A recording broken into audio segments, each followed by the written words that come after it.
ഞങ്ങളിപ്പോൾ ഉള്ളത് ചെറുപ്പൂർ കായലുള്ളത് കേട്ടോ. ഞങ്ങളുടെ നാട്ടിലെ കായലുള്ളത്. ഞങ്ങൾ വല വെക്കാൻ വന്നതാണ്. ഞങ്ങൾ 7 കൂട് വെച്ചിട്ടുണ്ട്. ഓക്കെ, കായലിൻ്റെ പല ഭാഗത്തായിട്ട്. അപ്പോൾ എൻ്റെ കൂടെ ഉള്ളത് എൻ്റെ പ്രിയ സുഹൃത്ത് ഗഫൂറിൻ്റെ മകൻ അബിയാണ്. ഈ വീഡിയോ ഈ മഴയത്ത് ഞങ്ങൾ ചെയ്യാൻ കാരണമുണ്ട് സുഹൃത്തുക്കളെ. നിങ്ങൾ ദുനിയാവിൻ്റെ ഏതെങ്കിലും ഭാഗത്ത് നിന്നിരുന്നിട്ട് ഈ വീഡിയോ കാണുന്നുണ്ടെങ്കിൽ ഈ ഒരു സുഹൃത്തെ നിങ്ങൾ ഫോളോ ചെയ്യണം. ഇവൻ്റെ പേര് അബി. എൻ്റെ സ്പെല്ലിംഗ് എന്തൊക്കെയാണ്? ABIN. C ആണ്. ചെമ്മൽ അബിൻ കേട്ടോ. അതുകൊണ്ട് ഇവനൊക്കെ നല്ല വഴി മാറി. അപ്പോൾ ഇവന് വളരെ സിൻസിയറിറ്റി, ഉത്തരവാദിത്വം, ഒരു കാര്യം പറഞ്ഞാൽ അത് വളരെ വ്യക്തമായിട്ടും ഉത്തരവാദിത്വം കൂടി ചെയ്തു തരും. വഴി മാറി പോലെ ഞങ്ങളെ കൂടെ ഈ വല വെക്കാൻ വന്ന്, കൂട് വെക്കാൻ വന്ന്, ഞങ്ങൾക്ക് വേണ്ടിയുള്ള ഫുഡ്, ഞങ്ങൾക്ക് വേണ്ട വഴികൾ, ഞങ്ങളെ എല്ലാവിധ സംഭവങ്ങളും ഒരുക്കിയുള്ളവരാണ്. അപ്പോൾ അതുകൊണ്ട് ഈ സുഹൃത്തെ നിങ്ങൾ ഫോളോ ചെയ്യണം.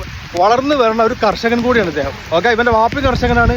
അതുകൊണ്ട് ആരൊക്കെ ഈ വീഡിയോ കാണുന്നുണ്ടോ, നിങ്ങൾ ഈ വ്യക്തിയെ ഫോളോ ചെയ്യുമ്പോൾ നിങ്ങൾ കിട്ടുന്നത് എന്താണ്? ഒരു പ്രിയപ്പെട്ട ഒരു സുഹൃത്തിനെ ആയിരിക്കും. സ്നേഹിക്കാൻ മാത്രമായി എന്നൊരു സുഹൃത്താണ്. ചിരിച്ചു കൊടുത്ത പോലെ കണ്ടില്ലേ? വളരെ നിഷ്കളങ്കമായിട്ടുള്ള ചിരിയാണ്. അതുകൊണ്ട് ഈ മഴയത്തെ ഞാൻ നിങ്ങളോട് അപേക്ഷിക്കുകയാണ്, ഈ ഗഫൂറിൻ്റെ മകൻ ഈ അഭിനെ നിങ്ങൾ ഫോളോ ചെയ്യുക. പെൺകുട്ടികൾ ഫോളോ ചെയ്യണം മോനെ. അപ്പൊ ഇനി ആരെങ്കിലും ഈ കായലിലേക്ക് മീൻ പിടിക്കാനോ കൂട് വെക്കാനോ ചൂണ്ടലിടാനോ വരേണ്ട അവരോട് പറയാനുള്ളത്, സോറി, ഇന്ന് രാത്രിയോട് കൂടിയിട്ട് ഈ കായലത്തെ മുഴുവൻ മീനും ഞങ്ങൾ കൊണ്ടുപോയിരിക്കും. വേണമെങ്കിൽ ഒരു പരലിട്ട് കൊടുക്കണം, ഒറ്റ പരല്.